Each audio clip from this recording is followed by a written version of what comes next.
బిచ్చగాళ్ల ముస్లింలపై కేంద్ర హోంశాఖ మంత్రి బండి సంజయ్ మండిపాటు. ఆడాళ్లతో సమానంగా మగాళ్లకు హక్కులుంటాయి స్పష్టం చేసిన ఢిల్లీ కోర్టు. నిరుద్యోగులకు మంత్రి పొంగులేటి శుభవార్త. ఆగస్టు 9వ తేదీలోపు రిజిస్ట్రేషన్ చేసుకోవాలని పిలుపు. తెలంగాణ టీడీపీ ప్రెసిడెంట్గా కీలక నేత. ముహూర్తం ఫిక్స్ చేసిన టీడీపీ అధికారులు. ఇంటి నిర్మాణానికి 4 లక్షల రూపాయలు రాష్ట్ర ప్రభుత్వం ఇవ్వాల్సిన 1.50 ఎక్కడా?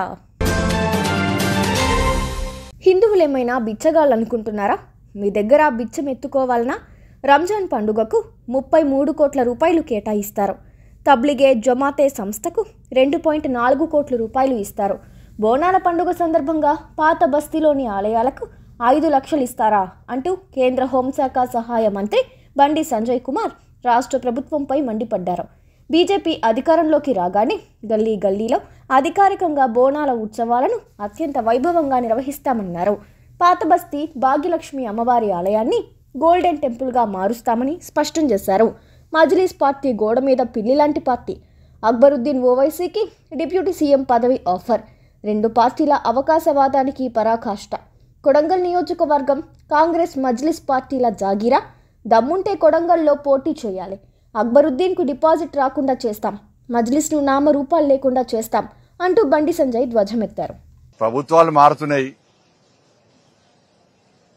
కానీ ఈ వివక్షత, ఈ సంతుష్టీకరణ మాత్రం ఎక్కడ అవతలేదు. అలా బాత బస్తీలో బోనాల పండుగ నిర్వహించడానికి 24 దేవాలయాలు గమనించి ఒక దేవాలయ కమిటీ ఉంది. ఇవాళ కేవలము 8 దేవాలయాల పేరుతోని 5 లక్షల రూపాయలు ఇచ్చింది ప్రభుత్వం. 5 లక్షలు, 5 लाख 5 lakhs ప్రభుత్వం చాలా గొప్పగా ఇచ్చింది. 5 లక్షల రూపాయలు పిచ్చమేస్తుంది. ఇప్పుడు ప్రభుత్వం మారింది, కానీ హిందువులు అడుక్కునే పరిస్థితి ఇంకా ఉన్నది. హిందూ సమాజం ఆలోచించాలి. బోనాల పండుగకు వచ్చి పేపర్లకు ఫోజులు ఇచ్చి ఘనంగా చెప్పుకోవడం కాదు, ఆ తల్లికి, ఆ తల్లి సేవలో ఉన్న సమాజానికి ఏ విధంగా సౌకర్యాలు కల్పిస్తున్నాం, ఏ విధంగా భక్తులందరూ ఘనంగా నిర్వహించే అవకాశం కల్పిస్తామని చెప్పి పాలకుల మనసుకు తెలిసి ఉండాలి. ఒకసారి ఆత్మవిమర్శ చేసుకోవాలి. 33 కోట్ల రూపాయలు రంజాన్కి ఇచ్చారు. అడిగినావా మేమన్నా? 33 కోట్ల రూపాయలు రంజాన్కి ఇచ్చారు మీరు. ఇవాళ 33 కోట్ల రూపాయలు. హైదరాబాద్ బోనాల పండుగ ఇచ్చింది 5 లక్షల రూపాయలు. 5 लाख 5 lakhs 33 crores వాళ్ళ రంజాన్కి ఇచ్చారు. వద్దలే, ఇచ్చుకోరి, ఇంకా 10 కోట్లు ఇచ్చుకోరి. కానీ ఇందులో ఏం పాపం చేసిన వాళ్ళ? తెలంగాణలో రంజాన్ పండుగ మాదిరిగానే గణేష్ ఉత్సవాలు జరుపుకుంటారు కదా, భవానీ ఉత్సవాలు జరుపుకుంటారు కదా, హనుమాన్ జయంతి ఉత్సవాలు జరుపుకుంటారు కదా, బోనాల పండుగ జరుపుకుంటారు కదా, శ్రీ వెంకటేశ్వర స్వామి ఉత్సవాలు జరుపుకుంటారు కదా, అనేక పండుగలు జరుపుకుంటారు కదా. ఇచ్చింది ఎంత? చిప్ప చేతికి ఇచ్చింది. వాళ్ళ అడుక్కునే పరిస్థితి. ఇలా భాగ్యలక్ష్మి అమ్మవారు చాలా పవర్ఫుల్ టెంపుల్. ఏమిచ్చారు? భాగ్యలక్ష్మి అమ్మవారు ఒక భారతీయ జనతా పార్టీకో లేకపోతే ఇంకో మా నాగులకా గుడి? చెప్పినా గతంలో చెప్పినా మళ్ళీ చెప్తున్నా. భారతీయ జనతా పార్టీ ప్రభుత్వం ఇక్కడ ఏర్పడిన వెంటనే మేము చేసేది ఈ భాగ్యలక్ష్మి అమ్మవారిని గోల్డెన్ టెంపుల్ గా మారుస్తాం. పక్కా మారుస్తాం, గోల్డెన్ టెంపుల్ గా మారుస్తాం. దాన్ని అనుమానం విధాలు అంత చెప్పినా మళ్ళీ చెప్తున్నా.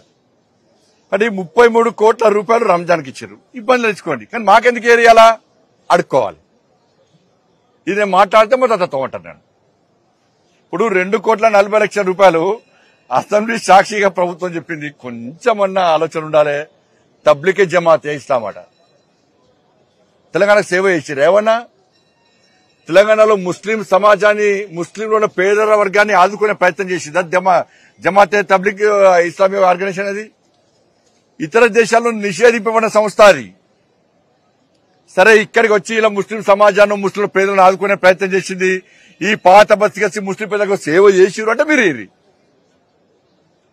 2,40,00,000 రూపాయలు మీరు ఇష్టమని చెప్పి అసెంబ్లీ సాక్షి చెప్పుంటే, అంటే హిందువులు అంత పనికి రాకుండా వేరు మిగాలి. హిందువులు ఓట్లేలే మీకు. ఇక బోనాల పండుగ వద్దు. ఇవాళ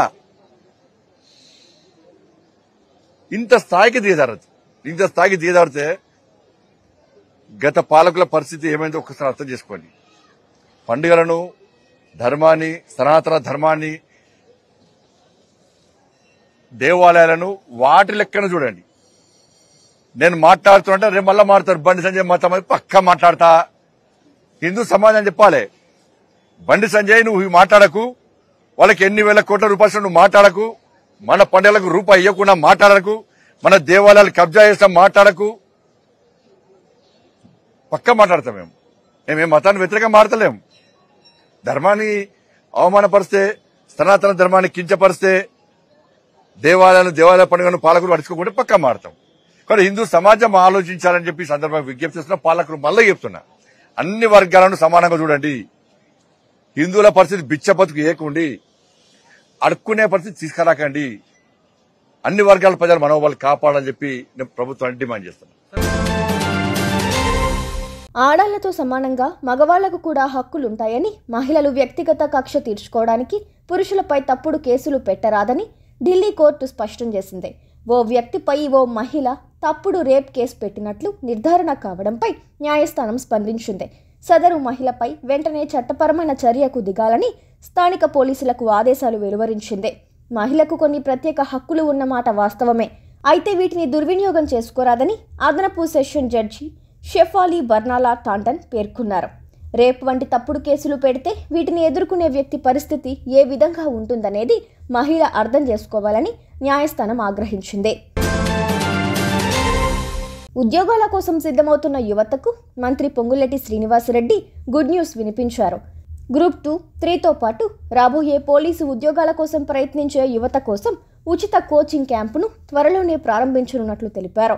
ఇందుకోసం ఆగస్టు 9వ తేదీలోపు రిజిస్ట్రేషన్ చేసుకోవాలని పిలుపునిచ్చారు. తెలుగుదేశం పార్టీ తెలంగాణ రాష్ట్ర అధ్యక్ష బాధ్యతలను అరవింద్ కుమార్ గౌడ్కు అప్పగించనున్నట్లు తెలిసిందే.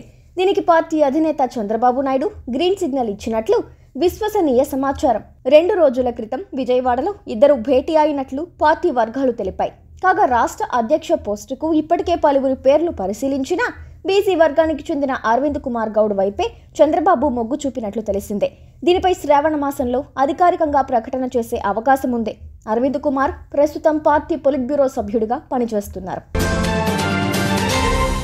పట్టణాల్లో ప్రధానమంత్రి ఆవాస్ యోజనకు సంబంధించిన మార్గదర్శకాలను కేంద్రం సవరించింది. కేంద్ర వాటాగా 2.50 లక్షల రూపాయలు అందించనుండగా రాష్ట్ర వాటాగా ఖచ్చితంగా 1.50 లక్షల రూపాయలు ఇవ్వాల్సిందేనని స్పష్టం చేసింది. ఈ క్రమంలో సీఎం చంద్రబాబు ఇవాళ గృహ నిర్మాణంపై సమీక్ష నిర్వహించనున్నారు. రాష్ట్రంలో 23 పట్టణాభివృద్ధి సంస్థల ద్వారా పేదలకు ఒక్కో ఇంటి నిర్మాణానికి 4 లక్షల రూపాయలతో పాటు ఉపాధి హామీ కింద మరో 30,000 అందించనుంది.